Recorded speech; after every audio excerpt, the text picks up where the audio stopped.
Apa kabar nih adik-adik semuanya? Kak Citra berharap kalian dalam keadaan yang baik, sehat, dan semangat untuk belajar.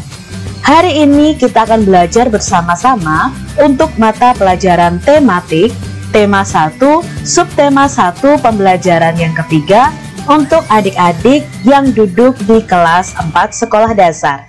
Kita langsung belajar dengan penuh semangat. Permainan tradisional apa yang ada di daerahmu? Lalu bagaimana cara memainkannya adik-adik? Hari ini kamu akan mengenal dan mencoba beberapa permainan tradisional yang bisa kalian mainkan dengan teman-teman kalian. Yang pertama ada permainan yang namanya adalah benteng-bentengan. Nah, di kelas 2 ini kalian pernah belajar dan bermain tentang benteng-bentengan nih. Bagaimana cara memainkannya? Yuk kita simak bersama-sama. Benteng-bentengan atau rerebonan adalah permainan yang dimainkan oleh dua kelompok penawan dan tertawan. Masing-masing kelompok terdiri atas 4 sampai dengan 8 orang yang memiliki satu tempat sebagai markas. Markas atau benteng bisa berupa sebuah tiang, pohon, ataupun pilar. Nah, di sini kalian akan saling melawan ya adik-adik. Siapa yang tertangkap baik oleh pihak penawan atau pihak tertawan dari kelompok yang 1 dan kelompok 2, maka kalian akan menjadi tertawan di kelompok tersebut adik-adik. Contohnya kamu kelompok 1 dan ternyata ketika kamu dikejar kamu tertangkap, maka kamu akan menjadi tertawan di kelompok 2. Seperti itu adik-adik dalam bermain benteng-bentengan. Nah, teman kalian di kelompok 1 harus berusaha menyelamatkan kalian dan tetap melindungi bentengnya. Yang kedua adalah permainan gobak sodor. Permainan gobak sodor atau galah asin atau galasin dilakukan di lapangan. Karena bermainnya merupakan kotak persegi panjang dan dibagi menjadi beberapa bagian secara horizontal dan vertikal. Nah, di sini lapangan permainan gobak sodor ini berbentuk persegi panjang yang diberi garis adik-adik. Nah, di sini nanti ada dua tim lawan dan tim yang menjaga. Nah, tim lawan harus berusaha lari dari depan menuju garis yang paling belakang atau kotak yang paling belakang. Nah, tim penjaga harus menjaga supaya tim lawan tidak sampai ke garis yang paling belakang. Lalu menjaganya bagaimana Kak Citra?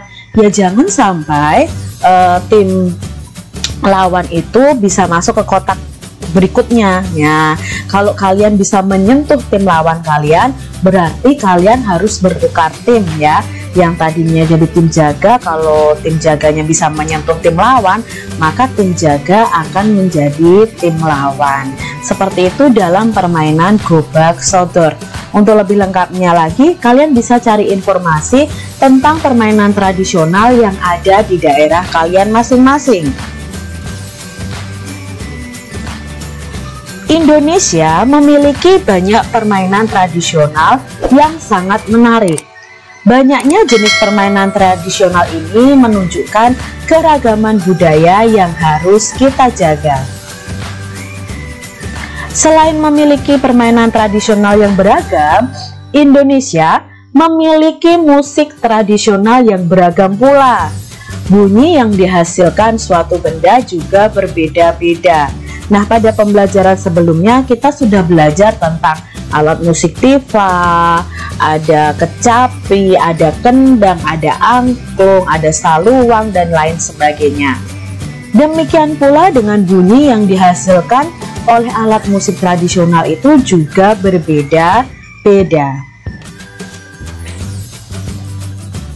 Bagaimana bunyi tersebut bisa sampai ke telinga kita? Pernahkah kalian berpikir adik-adik, mengapa kita bisa mendengarkan suara atau bunyi dengan telinga kita? Nah, kita mau lakukan percobaan nih.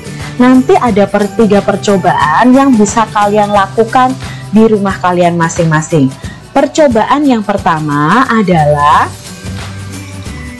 tujuannya mengidentifikasi apakah bunyi itu bisa merambat melalui udara. Alat dan bahan yang perlu kalian sediakan adalah selang plastik panjangnya 2 meter atau lebih adik-adik. Langkah kerjanya, pegang salah satu ujung selang dan minta temanmu memegang ujung lainnya. Jadi sama-sama memegang ujung selang. Dekatkan ujung selang ke telinga. Jadi salah satu kamu atau temanmu itu mendekatkan selangnya di telinganya. Minta temanmu atau kamu berbicara melalui ujung selang yang dipegang. Dengarkan dan catat apa yang ia sampaikan. Nah, nanti di sini yang satu selangnya itu diletakkan di dekat telinganya, lalu yang satu itu berbicara. Coba kalian dengarkan apakah kalian bisa mendengar suaranya. Nah, nanti kalau kalian sudah coba, Kak Citra yakin kalian bisa mendengar suara teman kalian melalui saluran selang tersebut. Lalu percobaan yang kedua, tujuannya adalah mengidentifikasi apakah bunyi itu bisa merambat melalui benda padat. Alat dan bahan yang diperlukan adalah gelas plastik 4 buah, benang kasur, ya, ada benang kasurnya yang harus disediakan. Paku, nah paku ini nanti untuk mengikat talinya supaya tidak keluar dari gelas plastik. Langkah kerjanya, buatlah satu lubang kecil dengan ujung paku di tengah dasar gelas plastik. Jadi gelas plastiknya paling bawah itu dilubangi kecil adik-adik. Lalu potong tali kasur sepanjang 2-3 meter. Masukkan benang ke dalam gelas plastik yang sudah dilubangi tadi. Lalu buatlah simpul agar tidak lepas. Lalu berbicaralah dengan temanmu melalui telepon gelas plastik ini. Jadi kalian bisa saling berbicara nanti adik-adik. Kalau temanmu mendengarkan, berarti letakkan gelas plastiknya di dekat telinga. Kalau kamu yang berbicara, maka kamu bisa berbicara melalui gelas plastiknya. Lepaskan benang dari gelas plastik. Berbicaralah dengan temanmu melalui telepon gelas plastik tanpa benang. Jadi nanti ada 2 percobaan, dengan benang dan tanpa benang adik-adik. Kak Citra sudah pernah mencobanya adik-adik. Jadi kalau kita sudah memakai benangnya, kita akan mendengar apa yang teman kita ucapkan itu dengan jelas. Tapi kalau tanpa benang itu kita tidak bisa mendengarkannya, ya. Karena apa adik-adik? Nah, nanti Kak Citra jelaskan mengapa ketika tidak memakai benang kita tidak bisa mendengarkan suara teman kita. Percobaan yang ketiga adalah mengidentifikasi sifat bunyi yang merambat melalui benda cair. Alat dan bahannya adalah ember besar. Nah, adik-adik sediakan ember besar. Lalu sediakan air, batu koral, corong kecil, ya. Pinjam ke mamahmu atau ke ayah ibumu corong kecil adik-adik. Berikutnya langkah kerjanya adalah isi ember air hingga penuh. Jadi ember airnya itu diisi dengan penuh. Masukkan corong ke dalam ember hingga bagian bawahnya itu terendam. Usahakan corong tidak menempel pada ember. Jadi tidak menempel pada embernya, cukup di dalam airnya, ya. Ketuklah salah satu sisi ember dengan menggunakan batu secara perlahan. Sementara itu, dekatkan telingamu pada bagian atas corongnya. Nah, seperti gambar ini adik-adik. Apakah kalian nanti bisa mendengar? Pasti bisa mendengar adik-adik. Mendengar ketukan batu yang kalian pukulkan ke ember besar tadi. Nah, di sini kita bisa mencatat tentang sifat bunyi merambat. Bunyi merupakan gelombang yang perambatan arahnya sejajar dengan arah getarnya. Bunyi dapat terdengar jika memenuhi syarat sebagai berikut. Yang pertama, ada sumber bunyinya. Kalau kalian berbicara, berarti sumber bunyinya adalah kalian sendiri, adik-adik. Lalu ada media penghantarnya. Tadi ketika kita berbicara dengan telepon, gelas plastik, ada media penghantarnya, yaitu benangnya. Ketika benang itu dilepas, kita tidak bisa mendengarkan. Ada pendengarnya, itu adalah syarat bunyi dapat didengar. Bunyi yang berasal dari sumber bunyi sampai kepada pendengar itu dengan cara merambat. Bunyi dapat merambat melalui media perantara, udara, zat cair, dan benda padat. Nah, dari percobaan tadi, kalau yang percobaan pertama, kita memakai selang. Itu media perantaranya adalah udara. Seperti kita bicara seperti ini, media perantaranya adalah udara. Nah, ketika kita ke percobaan ketiga mendengar suara ketukan batu di ember yang berisi air, kita mendengarnya dari corong tadi, itu membuktikan bahwa bunyi itu merambat melalui zat cair. Dan yang benda padat itu adalah percobaan yang kedua.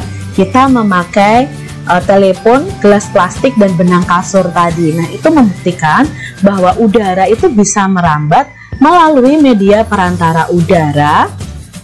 Bunyi itu bisa merambat melalui media perantara udara, zat cair, dan benda padat. Bunyi tidak dapat merambat tanpa adanya media perantara atau media penghantar di sini.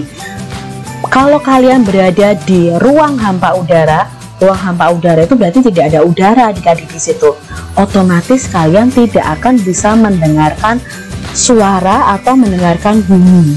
Itu kalau kita berada di ruang hampa udara. Bunyi yang merambat melalui benda padat dan zat cair akan terdengar lebih jelas dibandingkan bunyi yang merambat melalui udara adik-adik. Jadi lebih jelas kalau melalui benda padat dan benda cair. Pada pembelajaran sebelumnya, kamu sudah membaca cerita tentang siap menghadapi musim hujan. Bacalah sekali lagi cerita tersebut dan tulislah gagasan pokok dan gagasan pendukungnya. Nah, kita ingat lagi adik-adik, apa itu gagasan pokok dan gagasan pendukung? Setiap bacaan biasanya terdiri atas beberapa paragraf. Nah, di setiap paragraf itu memiliki gagasan pokok yang didukung oleh gagasan pendukung. Gagasan pokok adalah ide utama yang dibahas dalam suatu bacaan. Dapat berupa kalimat inti atau berupa pokok paragraf. Gagasan pendukung adalah uraian atau tambahan informasi untuk gagasan pokok. Jadi gagasan pokok ini inti atau ide utamanya, sedangkan penjelas-penjelas di kalimat berikutnya itu adalah gagasan pendukung. Kita perhatikan lagi bacaan siap menghadapi musim hujan. Nah, ini di pembelajaran 2 sudah kita pelajari. Hari ini kita akan belajar menentukan mana gagasan pokok, mana yang gagasan pendukung. Musim hujan hampir tiba. Warga desa Kampung Babakan berdiskusi untuk melakukan kerja bakti. Mereka berencana membersihkan selokan. Mereka sepakat ketika selokan bersih, warga tidak akan kebanjiran. Pagi itu semua warga terlihat sangat bersemangat membersihkan selokan. Pak Sami dan Pak Udin sibuk mengambil sampah yang ada di dalam selokan. Pak Made dan Pak Udin memastikan saluran selokan lancar. Pak Nur mengambil sampah-sampah dan meletakkannya di gerobak sampah. Setelah acara kerja bakti selesai, warga berkumpul untuk menikmati teh hangat dan pisang goreng. Makanan tersebut dimasak oleh warga ibu-ibu. Mereka senang karena selokan desa sudah bersih. Kini mereka siap menghadapi musim hujan. Nah, di sini Kak Citra akan mengidentifikasi di paragraf 1. Paragraf 1 tadi terdiri dari beberapa kalimat. Terdiri dari 4 kalimat. Nah, masing-masing kalimat ini kita akan cari tahu gagasan pokok dan gagasan pendukungnya. Kita lihat kalimat pertama. Musim hujan hampir tiba. Jadi di sini intinya adalah musim hujan hampir tiba. Lalu kalimat yang kedua, warga desa Kampung Babakan berdiskusi untuk melakukan kerja bakti. Nah, di sini dijelaskan bahwa warga desa Kampung Babakan itu mau melakukan kerja bakti untuk menghadapi musim hujan. Jadi di sini kita sudah tahu bahwa kalimat pertama itu adalah gagasan pokoknya, yaitu musim hujan hampir tiba. Lalu dijelaskan kalau musim hujan hampir tiba, apa yang dilakukan oleh warga desa Kampung Babakan? Nah, mereka melakukan kerja bakti di kalimat kedua. Lalu mereka berencana membersihkan selokan di kalimat ketiga. Yang keempat, mereka sepakat bahwa selokan harus bersih agar warga tidak akan kebanjiran. Jadi untuk kalimat 2, 3, dan 4 ini adalah termasuk gagasan pendukung. Jadi seperti itu adik-adik cara mencari gagasan pokok dan gagasan pendukung. Ingat, gagasan pendukung adalah penjelas dari gagasan pokok.